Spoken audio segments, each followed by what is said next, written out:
warahmatullahi wabarakatuh. Salam sejahtera untuk kita semua. Jurusan apa? Ya? Ini konversi ini. Oh, luar biasa. Semester berapa? Semester 2. Semester 2. IPM berapa? 3,1. Wah. Udah pacar belum? Belum. Sakit. Ada contoh alumni Politeknik, saya kira pasti dulu sangat kreatif, sangat inovatif, sehingga pada posisi sekarang sebagai CEO grup, dan macam-macam. Grup itu mesti lebih dari satu, ya Pak ya? Iya Pak. Dua juga bisa dibuat grup sebenarnya. Ya. Tapi artinya tadi mulai dodolan tahu saya lihat. Ya, dodolan tahu. Ya betul. Terus kemudian punya bengkel, artinya pasti beliau orang yang punya kepercayaan diri. Nah biasanya kita itu kepercayaan dirinya rendah. Namamu siapa sih Bagus? Trinorma Ramadan Pak. Trinorma Ramadan. Undangannya siapa? Trinorma. Ya. Tri, cita-citamu jadi apa? Jadi pengusaha Pak. Pengusaha apa? Selain tahu dari yang sana. Karena saya udah masuk ini konversi energi, ya saya mau menekuni bidang ini, mau usaha kayak turbin gitu. Turbin. Kamu sudah semester 2 konversi energi. Kira-kira kalau kamu melihat problem energi Indonesia yang menempel di kepala kok gitu kira-kira begitu bicara konversi energi jurusannya itu apa kira-kira cepluk kira-kira apa kira-kira Pemanfaatan sumber energi terbarukannya itu kurang maksimal gitu Pak. Contohnya apa? Panas bumi, terus energi angin, terus air laut juga bisa. Kamu sudah pelajari semua itu? Belum Pak. Oke. Nah ini yang saya suka. Burung siron yang wangi sih. Nah ini betul, Tri. Jadi dia sudah memikirkan apa-apa yang ada dan itulah cita-cita, itu vision. Nanti menuju pemuda yang produktif, kreatif seperti apa. Mbak, semester berapa? 2. Sama. Jurusannya apa? Administrasi bisnis. Lutfi. Yang benar. Biasanya Lutfi itu laki-laki loh. Ya nggak apa-apa. Lutfi, ini Bi. Cita-cita apa cita? Ya, pengen punya usaha juga berbisnis Pak. Pengen punya usaha berbisnis, bisnis apa dong kira-kira? Paling tidak biasanya kan orang membutuhkan kesehariannya kan makan. Nggak tahu orang apa. Pokoknya kamu bisnis apa kira-kira? Ya, makanan Pak. Oh makanan apa? Ya, restoran. Boleh lah, dia mau bisnis restoran. Ada 2 contoh, Mas. 2 contoh ini menarik. 2 contoh ini menarik. Bagaimana kemudian pemuda itu? Tadi Pak Direktur sudah sampaikan. Ketika Bung Karno dulu mengatakan, beri kami 1000 orang tua, akan ku cabut Gunung Semeru dari akarnya. 1000 orang tua. Gunung Semeru. Dunia ada satu Gunung Semeru cilik, butuh 1000 orang tua untuk mencabut. Beri saya 10 pemuda, goncang dunia. Jadi hanya 10 pemuda itu buminya digoreng. Hidup. Apa artinya? Artinya anak-anak muda. Itulah yang bisa. Kalau kita muncul ekonomi kreatif, siapa anak muda tidak hebat dari ini? Banyak anak-anak muda tidak terkenal sama sekali. Karena masing-masing anak muda itu punya cita-cita, punya visi, punya cita-cita bisnis energi, punya cita-cita dari pengusaha. Senang Pak saya dapat berbahagia. Untung dia tidak menjamin jadi PNS. Bukan dari PNS, tapi kemarin kita di Pemprov ini habis mendapatkan banyak gugatan berkaitan dengan kenapa kami tidak diterima. Kedua, Padahal mereka yang protes ke saya itu tidak tahu bahwa saya memperjuangkan mereka sejak 2008. Tak tungguin sampai saya 2 periode di DPR. Nah, politiknya adalah jadi betul. Hari ini dunia bergerak luar biasa. Hari ini kompetisi luar biasa. Hari ini yang minder, yang tidak berkualitas tersingkir. Hari ini. Maka kalau kita mau berbicara, kita bicara energi, kita sudah kalah. Dulu kita itu Sekjen OPEC, organisasi negara pengekspor minyak dulu. Sekarang kita sudah menjadi net importer minyak fosil. Dan kita terlambat untuk melakukan perbaikan-perbaikan energi. Hari ini saya kirim kepala dinas SDM saya untuk melobi hanya meminta kuota tambahan subsidi agar Karimun Jawa listriknya menyala. Hari ini memang fosil. Saya kemarin menandatangani kerjasama dengan Duta Besar Denmark. Mereka ingin bekerjasama soal environment and energy. Energi yang ditawarkan adalah angin, yang kedua solar, sel, atas tenaga matahari, dan yang ketiga sampah. Ini menarik karena Politeknik mau didorong. Dan Jawa Tengah ini provinsi vokasi. Jadi Politeknik itu tempatnya. Dan saya sudah ketemu Pak Noh, Menteri Pendidikan ingin mendorong Pak untuk menegrikan Politeknik atau menciptakan Politeknik baru. Jadi kita harapkan anak muda itu kalau bingung nggak usah ke SMA. Buat apa ke SMA nanti bingung masuk kuliah cita-citamu apa ke boten kertas Pak. Itu disorientasi dan galau. Maka kita tes mereka yang cukup atau kemampuannya rata-rata SMK saja. Masuk ke Politeknik, masuk kerja. Soal nanti ke S1, S2, S3 urusan berikutnya. Tapi masuk bursa kerja ini penting. Industrialisasi kita lakukan. Mana yang tidak mati di Cina? Ya, itu kan orang Bali sama orang kita, apa orang Cina? Mati di Cina. Jadi Madi lagi jalan di Cina terus membuat barang. Energi. Hari ini kita bimbang karena posisi seperti ini. OPEC yang dulu membuat kita jaya sekarang diambil alih di Pekalongan menjadi organisasi orang Pekalongan. Ada dari Pekalongan? Makanya ngaku gak usah malu. OPEC orang Pekalongan. Ekonomi kreatif yang lain dikembangkan sebenarnya membuka hormon yang luar biasa. Steve Jobs itu memang orang yang genius. Tablet ini apa? Kayak gini kita bisa kuasai dunia. Hanya kayak gini aja. Ini revolusi yang luar biasa. Ada nggak teman-teman yang tahu revolusi dunia yang pertama itu? Ada yang pernah dengar nggak? Bukan revolusi itu baru. Revolusi dunia manusia. Apa? Ada yang tahu nggak? Yang pertama itu api. Revolusi dunia pertama itu api. Adanya api itu membuat peradaban berubah luar biasa. Makanan menjadi dimasak, itu menjadi energi. Ya, so. Revolusi kedua apa? Ada yang tahu? Apa? Roda. Ternyata revolusi besar dunia berubah peradaban itu roda. Dari naik kuda, naik unta, ya kan? Kemudian menggelinding kereta mobil kecepatan tinggi, Ferrari, Lamborghini, semua disita KPK.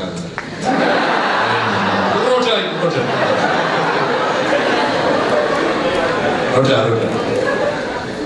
Revolusi ketiga katanya adalah dengan perban dan semua dunia berubah peradaban roda. Saya tidak tahu revolusi berikutnya, saya kira adalah teknologi informasi.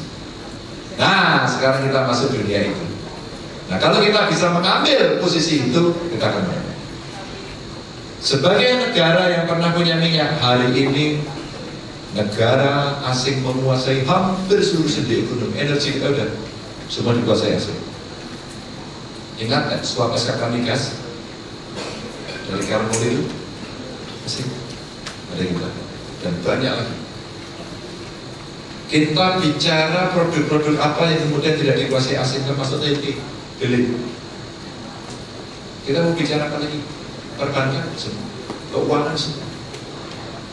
Maka ketika Bung Karno dulu mengatakan berdikari dalam bidang ekonomi, konteks itu masih berlaku sampai hari ini. Sampai hari ini. Tapi kita lupa. Nah, saya di Jawa Tengah membangkitkan seperti itu lagi. Bisa nggak ya kita berdikari? Jawa Tengah itu punya potensi untuk berdikari luar biasa karena SDM-nya top. Dengan negara harus turun, harus fasilitasi pada soal itu. Nah, sekarang yang dibutuhkan adalah bukan generasi pemuda yang cengeng, bukan, tapi yang partisipatif yang aktif. Yang partisipatif yang aktif itu adalah yang tidak ala itu tadi. Tadi Pak, pagi-pagi saya mau kesini, saya baca Twitternya dulu. Kemarin kalau nggak salah juga moderator mention juga ya. Nggak kenal, minta di fallback Pak. Ya. Saya nggak kenal sama beliau, tapi saya kelihatannya betul. Ya Pak. Saya ingin besok mau moderatori Pak Ganjar, gitu. Salah gitu ya? Iya. Nggak kenal loh Pak. Bayangkan teknologi itu membuat silaturahmi virtual. Silaturahmi virtual dahsyat sekali. Mana ada zaman dulu tidak? Jadi saya sampaikan, dan ini menjadi medium saya untuk berkomunikasi dengan rakyat. Ganjar Pranowo. Dan ternyata saya bisa. Kan? Ini betapa canggihnya, saya bisa bersilaturahmi dengan orang yang tidak kenal. Hari ini saya mendapat teman baru. Nana mana Nana? Hah? Gak usah malu Nana. Nah kamu mana Nana? Masa orang politeknik malu? Mana Nana? Boleh angkat tangan? Namanya Nana? Nah, berdiri Nana. Nah, berdiri Nana. Ya, oke. Luar biasa kan? Luar biasa. Saya tidak tahu siapa Nana, tapi Nana hari ini bisa berkomunikasi secara virtual dan menemukan ini. Terbayangkan nggak kalau kita membuat jaringan ini luar biasa? Pak Budi, saya mau meluncing tahun infrastruktur. KPU-an kita saya nyiapkan awal bulan depan ini, saya mau pencet tombol seluruh pekerjaan infrastruktur dilaksanakan serentak. Kontrak-kontrak sudah tanda tangan. Saya sedang membuat situation room. Ini kalau di Amerika seperti West Wing-nya Obama. Saya akan pantau itu satu persatu. Jadi teori, kalau gubernur belusuan itu kebelusuan akan berjalan. Bagaimana saya mau belusuk ke Semarang, atau ke Semarang, ke Cilacap, nggak bisa. Maka saya harus pakai blink. Kemudian muncul pikiran, ini harus difasilitasi teknologi. Sudah saya pasang monitor dalam 2 hari ini sedang diinstall. Harapan saya akan melihat jalan yang rusak di sana, langsung hari ini bisa kita sampaikan. Orang seperti Nana bisa menyampaikan. Nah, kamu dari mana, Nana? Dari UGM. Ngapain kamu kesini?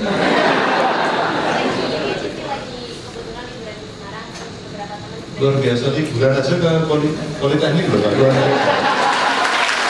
Nah, asalmu dari mana? Klaten. Desamu mana? Terus aku desi itu nanti. Tapi ya pasti Nana anak cerdas. Iya dong. Nah, orang yang main gadget seperti Nana ini, saya bisa berharap untuk berpartisipasi. Jadi Kak Budi gini, saya ingin mengajak pramuka, mau nggak berpartisipasi dalam pembangunan Jawa Tengah? Siap. Oh, siap kakaknya kok. Yang lain siap nggak? Saya ingin ada partisipasi simpel. Umpama Nana di Brujok sana, Nana jalan melewati jalan di Klaten. Ini yang simpel aja ya. Ini tolong, langsung saya mau uji cobakan. Saya ingin ada partisipasi dari mahasiswa pramuka semuanya. Saya mau ajak pramuka dulu aja deh. Begitu melihat kondisi seperti itu, difoto, dikirim saya. Untuk tahap pertama. Untuk tahap berikutnya nanti kalau sistem sudah berjalan, saya akan kasih address, saya announce, saya publikasikan keluar, silakan laporkan ke sini, dan sistem itu akan membaca. Sehingga respon saya 2. Begitu kondisi itu terbaca, tiap hari saya membaca di situation room saya, dan kemudian terlihat, maka pada saat itu saya bisa langsung telepon bupatinya. Gol, ini golmu Dandani. Kalau kemudian itu wilayah provinsi, langsung saya perintahkan kepala dinas segera turun tangan. Kalau wilayahnya pusat, saya lapor Pak Menteri, jalannya rusak. Kapan kira-kira mau diperbaiki? Ada kepastian. Tahun depan 3 tahun lagi nggak apa-apa, tapi rakyat tahu kapan diperbaiki. Nah, saya minta mulai dari sini partisipasinya. Minimal ke Twitter saya dulu, dipoto dikirim. Dan itu saya evaluasi. Kalau itu bisa dilakukan, kita akan lakukan untuk seluruh sektor. Tapi kita mulai dari infrastruktur dulu aja deh. Boleh jalan, boleh jembatan, boleh pengairan, irigasi. Teman-teman, partisipasi ini adalah bentuk wujud dari pemuda yang produktif, yang kreatif, juga yang inovatif untuk mewujudkan bangsa yang lebih maju. Partisipasi dulu. Nah, yang sifatnya personal, Anda sendiri silakan dibuat roadmap-nya untuk bisa maju. Saya mau mengantarkan pikiran-pikiran untuk meneliti Anda. Bahkan yang hobi politik, saya menyarankan betul dan saya melamar betul Anda masuk partai politik. Kalau enggak, Anda hanya akan menjadi pencaci maki yang terus-menerus, penggerutu yang terus-menerus tanpa berbuat. Kenapa? Biar Anda demokrasi di political party. Tidak ada. Nah, saya itu orang mengambil risiko. Caci maki seperti ini diterima. Tapi bangsa ini sudah memilih jalan demokrasi, jalan terjang. Maka partisipasi masyarakat harus direpresentasikan melalui kelompok. Salah satunya adalah partai. Ketika orang mencaci maki banyak partai itu busuk, partai itu jelek, maka masukilah dengan orang-orang pikiran hati yang baik. Maka pada saat itu akan terjadi sebuah revolusi lagi. Bahwa partai akan diisi oleh orang baik, dan itu adalah Anda-Anda. Ini serius. Saya punya kader anak-anak muda yang bilang, mereka datang kepada saya, Mas, kalau saya mau makan gimana makan? Saya tak kader kamu. Wah, ya ada yang perutnya mulus, ada yang mencret-mencret, karena dia nggak kuat. Oh, ternyata begini, iya. Dikira kamu itu seperti apa? Gak bisa tidur ya bersama saya. Dan betul, waktu saya di DPR itu yang makan sama saya rutin dari UI, lalu dari Universitas Nasional, terus kemudian ada dari beberapa teman dari UGM, ada dari Brawijaya, ada beberapa sekolah di Jawa Timur, ada satu dari Yusoplus pernah makan bukan. Mungkin DPR yang paling banyak yang makan dulu saya. Harus membuka pintu agar orang tahu apa itu politik. Ketika kemudian kita bisa melakukan itu, kita bisa menentukan apakah energi kita akan menggunakan pilihan yang renewable atau tidak. Jerman sudah menyiapkan 2035, dia akan mengembalikan seluruh jalan tol menjadi jalan sepeda. Jerman. Nah, kita belum. Kemarin dengan salah satu staf saya, dia tinggal di Dortmund, sekarang ke sini, dia kemarin sempat balik. Saya mau carikan orang untuk bisa sekolah S2, S3 di sana. Saya mau coba. Jadi Pak Kepala Dinas Pendidikan kalau bisa dicarikan pegawai Pemprov, anak-anak mudanya, tapi TOEFL-nya paling tidak sekarang 550 Pak, pun sudah siap. Kalau kita bisa kirim 2 dulu, saya ingin membuat legacy di Jawa Tengah. Mimpi saya sih sebenarnya setahun kalau bisa 10 orang ambil S2 atau S3, ambil S2 atau S3. Kita punya kerjasama, pun sudah siap. Kita punya provide system dengan Korea, dengan Cina, dengan Australia. Nah, itu tempat-tempat yang ingin saya naikkan. Kemarin Denmark juga mengajak, ya. Saya masih punya hubungan dengan Polandia pribadi saya. Ya. Saya kira di beberapa negara yang lain juga ada bisa kita koneksikan. Kalau itu saya ingin dorong. Maka legacy itu bisa tinggalkan untuk Jawa Tengah, bahwa inilah yang akan mengubah Jawa Tengah nanti. Mudah-mudahan salah satu diantaranya ada di ruangan ini nanti. Provokasinya sudah cukup. Siapa mau tanya sekarang? 1, 2, 1 lagi, 3. Ya, 4 boleh lah. Pertanyaan tidak berbeda 1 menit untuk poin. Ini saya mau tanya, bagaimana cara mengubah pola pikir pemuda agar sadar akan dirinya tuh bisa menjadi seorang pemimpin? Peduli pada lingkungan.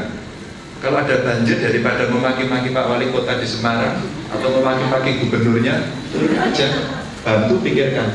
Teman-teman dari Undip saya kasih PR bagaimana mereka menyelesaikan pekerjaan untuk melakukan penjernihan air. Dan pernah video conference dengan saya, kalau sudah lama nggak jadi-jadi, memang gubernurnya lupa, nggak saya tagih. Udah 100 hari kamu nggak jadi-jadi. Aduh Pak, kita masih ini lagi. Makanya jangan ngomong gubernurnya juga 100 hari. Nah gitu. Jadi 100 hari nggak bisa apa-apa. Oke, akhirnya sekarang dia bekerja dan saya perhatikan terus. Nanti desa itu akan saya jadikan model. Bagaimana cara kami, pemuda-pemudi Indonesia, untuk bisa ikut serta dalam memajukan bangsa Indonesia sesuai dengan kemampuan kami sekarang? Terima kasih. Pernah baca bukunya Ivan Illich belum? Belum. Baca bukunya. Cari. Ivan Illich itu mengatakan, hari ini belajar sudah digantikan dengan sekolah. Maka yang orang tidak sekolah dianggap tidak belajar. Hari ini muncul homeschooling, itu tidak dengan formal. Maka dia mengajar untuk memajukan itu, menyadarkan kawan-kawan untuk itu. Kalau mau demo itu kita pidato, saudara-saudara, jangan mau kita diperkodo sama rektornya. Mohon maaf. Ini hanya cerita waktu kami dulu mahasiswa, sekarang nggak ada. Jangan mau. Ini rektor telah berbuat zalim. Mari kita demo. Padahal begitu ketemu rektornya kita juga takut. Tapi akhirnya apa? Kita ketemu rektor, kita dialog, dan kita mengerti. Untuk maju minimal kamu harus punya 3 hal agar dirimu nanti maju dan bisa mengembang. 1, knowledge yang bagus, dan kamu sudah sekolah di tempat yang bagus hari ini. 2, kamu harus punya skill yang bagus. Maka banyak keterampilan dan politeknik itu saya kira antara knowledge dengan skill. Skillnya saya kira akan dominan. Dan yang terakhir adalah attitude, perilakumu bagus atau tidak. Ini integritas. Inilah yang hari ini bangsa Indonesia agak keren. Begitu kamu sudah, ajalah teman-teman untuk peduli. Peduli saja. 1 kata, peduli.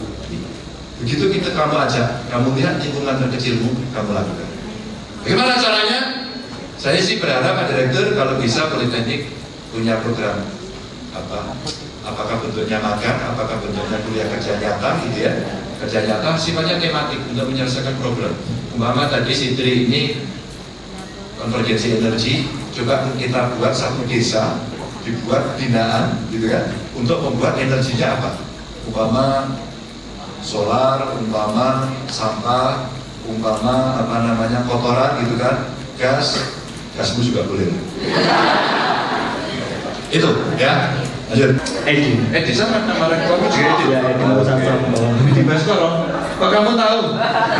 Edi Baskoro. Gimana? Jadi bolehkah pemimpin itu idealis? Harus. Boleh aja dia panggil. Yang penting jangan panggil Mbak. Saya suka pemuda jadi Mas. Ya oke. Harus idealis. Tapi idealitanya kalau dalam Islam itu apakah kita bisa kafah atau tidak? Bisa bundel atau tidak? Gak bisa manusia.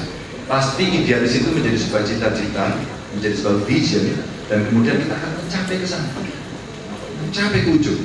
Ya saya mengidolakan dari dulu. Bisa nggak ya seluruh anggota DPR RI itu mobilnya nggak usah mewah-mewah? Saya usul, dimana kalau dari fraksi PDI Perjuangan boleh punya Mercy, boleh punya Bentley, boleh punya Range Rover, semua, tapi di rumah saja. Untuk ke kantor kita naik kijang, nggak ada yang mau, karena kenikmatan itu menggoda. Lalu saya tunjukkan, begitu saya jadi gubernur saya tunjukkan, saya mau pakai kijang besok. Sekarang semua pakai kijang. Betapa uang hemat banyak sekali untuk membeli mobil-mobil itu, dan seluruhnya sekarang pakai itu. Dan bisa dilaksanakan. Apakah itu bagian dari idealisme? Saya tidak tahu, tapi saya lakukan itu. Kalau slogannya merek Nike itu just do it, bukan duit. Just do it. Nanti caranya pemuda itu selalu percaya diri. Terima kasih. Kamu sudah percaya diri kok. Mau lihat pemuda percaya diri? Iya. Saya tunjukkan. Ada perilaku bagus. Yang saya dengar Anda lakukan. Angkat tangan. Ya.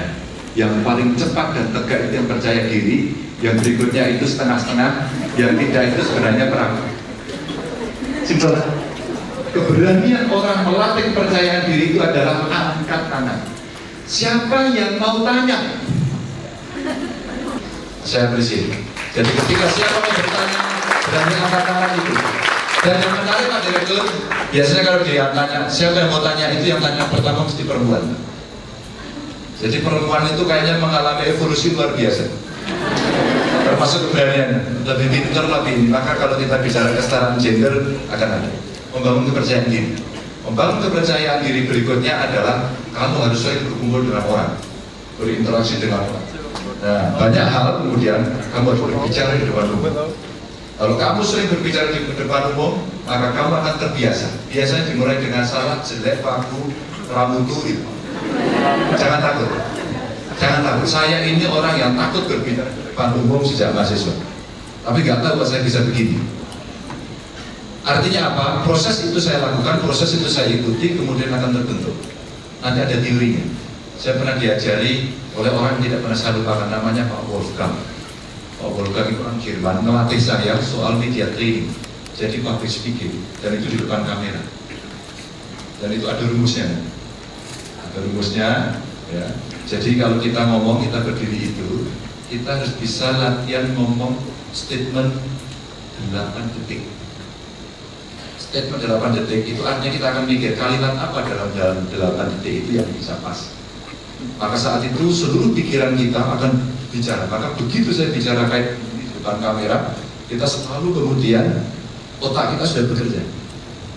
Kebiasaan itulah yang logic thinkingnya akan bekerja. Kalau itu bisa dilakukan, maka Anda akan percaya diri. Jadi umpama ditanya, jadi gimana Pak Ganjar itu kasus PLN sama buruhnya? Statement harus clear, dalam 8 detik syukur bisa gerak. Kalau kita bisa ngomong, gimana Pak Ganjar antara kasus PLN sama buruhnya? PLN harus bayar. Buat itu cermas jadi headline.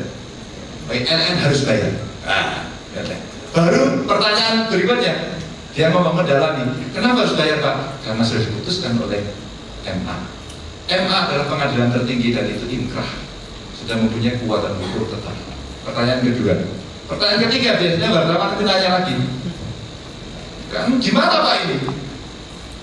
Tapi kan PLN nggak mau Pak, minta penunjukan gubernur. Begini, sebagai warga negara kita harus taat pada hukum, karena ini adalah negara hukum. Nah begitu, terurai. Tapi statement itu mesti muncul di pertama 8 detik, nggak boleh. Kalau orang ditanya, gimana Pak pendapatnya? Jadi begini saudara-saudara. Kalau saya membuat analisis dari kasus itu, waktu itu prosesnya adalah bukan dari buruh masuk ke sana, lewat. Orang ini nggak menguasai. Artinya statement pendek itu dilatih. Untuk percaya diri, kamu harus berani. Yang kedua dilatih. Dilatih Hidayah. Assalamualaikum warahmatullahi wabarakatuh.